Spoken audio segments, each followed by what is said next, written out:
Hey guys, it's me again. This time I've got a little show and tell for you about selfies. If you're interested in taking amazing ultra high definition selfies, this video is for you. For test purposes, I've got two phones.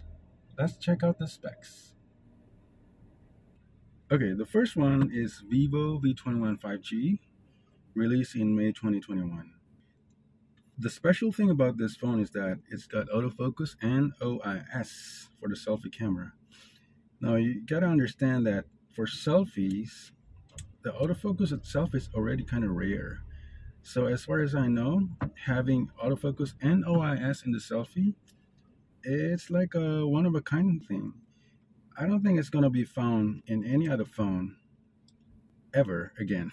And in fact, if you look into the successor to this phone, the Vivo V215g, it no longer has the OIS. It only has the autofocus. So there you go. The sensor is ISOCELL GH1, the same sensor as in Samsung S Ultra series. But also note that in those phones, in S21 Ultra, Samsung S22 Ultra, they don't have the OIS. So the Vivo seems to be better spec even compared to a Samsung flagship.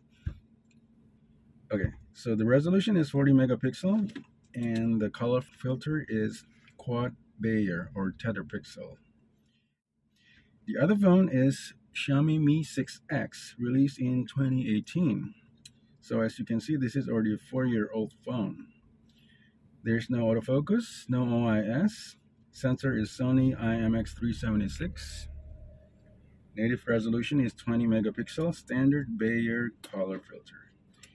And again, question is, why did I choose this 4-year-old phone for this comparison? I've mentioned this before. It just so happens that on GSM Arena, this phone probably is still unsurpassed as having the most amazing selfie examples. I don't know how they did it because this is only a fixed focus selfie camera, but in these two examples, the level of detail is stunning. The focus is dead on, and basically you can see every pore, every single hair in ultra high definition. So when I saw these pictures for the first time, I thought, wow, this is incredible. Basically, I thought I just gotta have this phone. And long story short, I got a used one.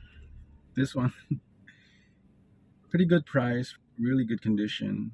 And now we can do the comparison with the Vivo V215g. So the other day I did my little photo shoot. The lighting was really good. It was 5 p.m., soft light and everything. So everything was handheld, no tripods. It's automatic point and shoot. And I tried to, as best as I could, strike the same pose, right? For each phone, one after the other. And what do you think?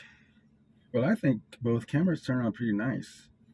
The exposure is good, saturation is good, contrast is good, colors are natural, and both cameras are looking pretty similar.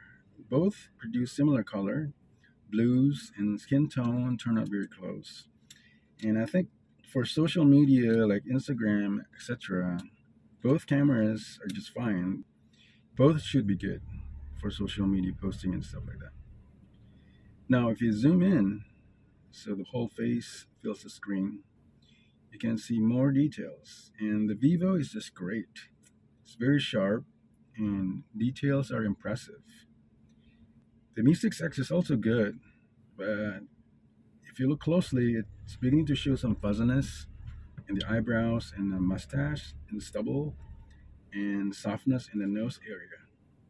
But then again, if all you do is crop the face and resize it to small resolution for WhatsApp profile, whatever, you won't be able to tell the difference if that's the use case scenario. But if you zoom in all the way to 100%, this is where it makes a difference. The Vivo, wow, this is exactly the result I was looking for. So when I first saw this result, I was like, yes, I finally got it. It's ultra high definition. You can see the details down to the pores, individual pores, individual hair on the eyebrow, super sharp and super focused. And if you look closely, you can even count the soft hairs. Yikes. And it's amazing to think that this was not shot with a professional equipment, right? This is just handheld, point and shoot, consumer grade phone, no special equipment. Now, one thing to note is that you got to see this on the large screen, on a computer monitor or on a TV, and set the YouTube feed to 1080p Full HD, the maximum resolution. Then you can see the difference between the Vivo and the Mi 6X. The Vivo is super sharp, the Mi 6X is fuzzy wuzzy.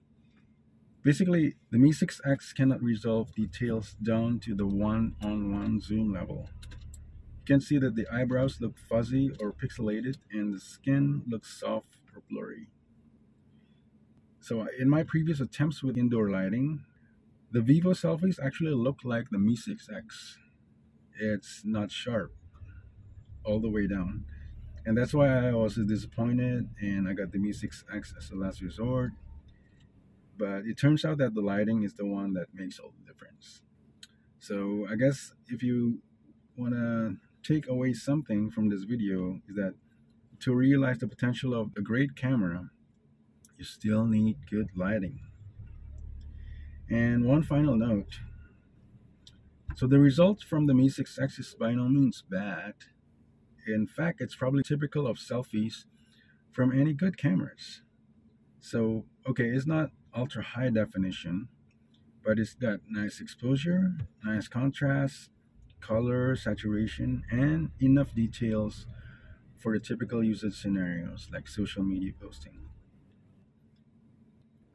Alright, that's it for now. I hope you enjoyed this video. Until next time, thanks for watching.